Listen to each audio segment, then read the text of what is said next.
Normally in the past, every inmate was escorted in shackles by 2 U.S. Marshals at high taxpayer expense on regular passenger airplanes with us normals, or sometimes on a train, again, same ratio, or on a bus with a better ratio, but only slightly better. 1970s, the FAA donated a plane to the U.S. Marshals Service. They created the National Prisoner Transport System, NPTS, so they could have 12 marshals guard 200 inmates. Probably use fewer guards. This was a lot less expensive, a lot less dangerous, and didn't involve having to have normals like you and I on the airplane, with a bunch of people who were, in some cases, such hardcore criminals that they were literally afraid to transport them. Putting them up in an airplane also created an interesting effect where, if you're a prisoner on an airplane, destroying the airplane means you die. So if they cared about their own lifespan, they wouldn't do it. And also, the other prisoners might have a groupthink idea of, I don't want to die right now. No, Chet, you're sitting down. And the screwed up part is, they're shackled and everything, but they're not actually bolted to their seats because the FAA still won't let you make them go down with the airplane if there's a wreck. But anyway, that was 1970s. 1985, the Marshal Service Air Fleet, as it was now called, or whatever it was, merged with the Immigration and Naturalization Service, INS Air Fleet, and JPATS was then created and managed from Kansas City, Missouri, by the U.S. Marshal Service, and Oklahoma City, at its Will Rogers World Airport, allowed for a building of a JPATS-oriented location called the Federal Transfer Center as a hub.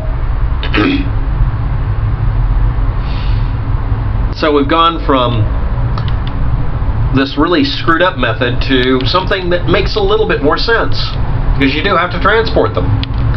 And they have to have rather regular service because you need to make sure that if you have a prisoner or Immigration and Nationalization Service, INS people, you know, illegal immigrants, you have to be able to move them fast because you need to make sure a time limit doesn't allow them to get away. You can, if you hold someone too long, you're not allowed to hold them sometimes. And also, if you haven't figured this out, during all conditions, you're not allowed to emergency land one of these things in an insecure location because that's definition of dumb. So anyway, it's now primarily used by the Federal Bureau of Prisons, U.S. Immigration and Customs Service enforcement, the military, because they have to transport military criminals, which, in case you haven't figured out, a well-trained military person that goes ahead and becomes a military criminal might be really ridiculously, terrifyingly dangerous. State law enforcement, every once in a while, use it if they have any downtime left. And the Witness Protection Program will sometimes be employing that. Usually for a criminal that goes into Witness Protection Program, so that makes some sense. Flight schedules are kept secret because that makes sense, but up until the last minute. They use the call sign Justice, like Justice 007 or whatever, and the International Civil Aviation Organization's airline designator for the airline, not the airplane or type, DOJ, for Department of Justice, under the umbrella of Department of Justice, as it sponsors that flight, effectively, for legal reasons. They are the ones that greenlight it, I guess.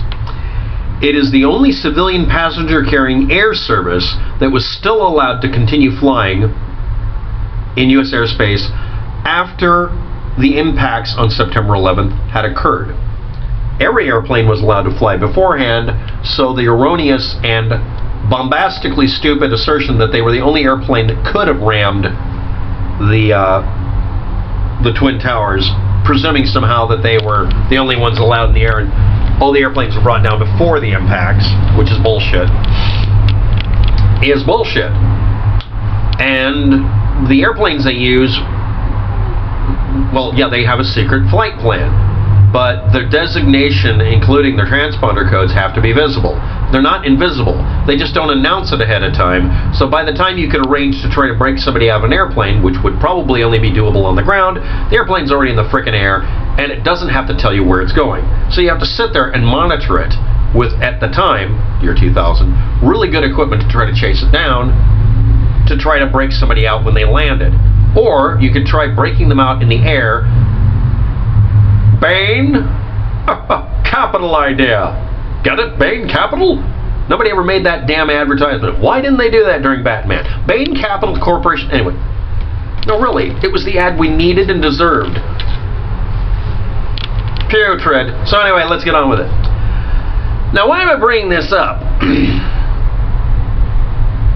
Okay, if you're watching this video, you just learned that there's a history to ConAir. The Nicolas Cage movie is not a good citation. It's still awesome, and yes, you should watch the movie where Bane chops an airplane in half because, no, literally, they did the stunt by literally blowing an airplane in half or something crazy like that. That's not even a joke. They literally just did it because it was easier to do it in real life. And let's just take Tom Cruise and strap him to an outside of an airplane instead of CG because it's easier somehow. When movies get real, things get crazy. Anyway, let's get on with this. The Nicolas Cage movie is not a good reference point, but awesome movie is awesome. Next. Field McConnell of Abel Danger is also a shit source for information. If you're watching the video, he will be listed in here along with another person's name, his sister, Kristine Marcy. He didn't use the Prison Transport Network's comically real name of, let's say it together, Alien Transport System, Justice Prisoner, callsign Justice, DOJ. I mean, I'm sorry, but that would be an immediate SEO dead bang hit, and he's obsessed with that. What he does instead is he obsesses about his sister and tries to demonize her in every way possible and gets a bunch of idiots who might be watching this video to agree with him. Apparently there was some dispute over money or something, so he's chosen to go on the internet and defame his relative, who worked at a company or entity in the U.S. government called the SES, which you can look up. I have another video about. She is not associated with ConAir or SERCO anywhere that anybody can find except for Abel Danger, aka Field McConnell, saying this crap.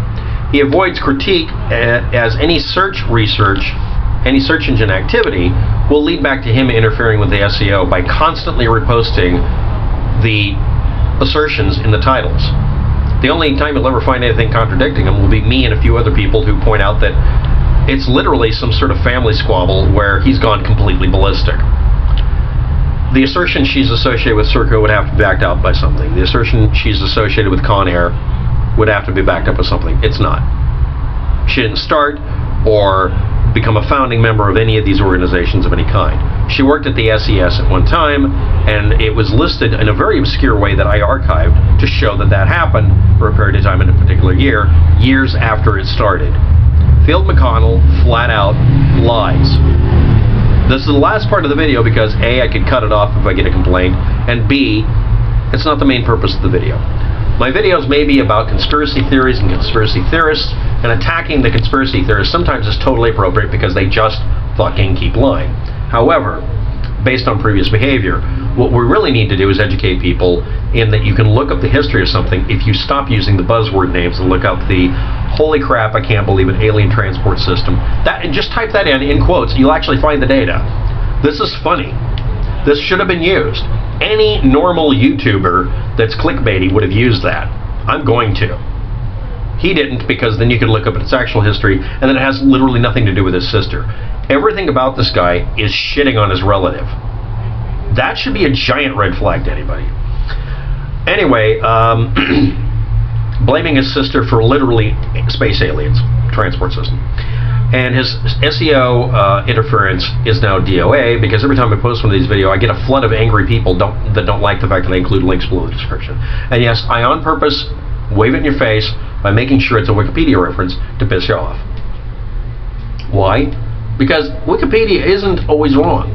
It's just usually very easily manipulated, which invites people to go in and try to sandbag the article, which means it gets auto-protected, which means you fail and get more frustrated.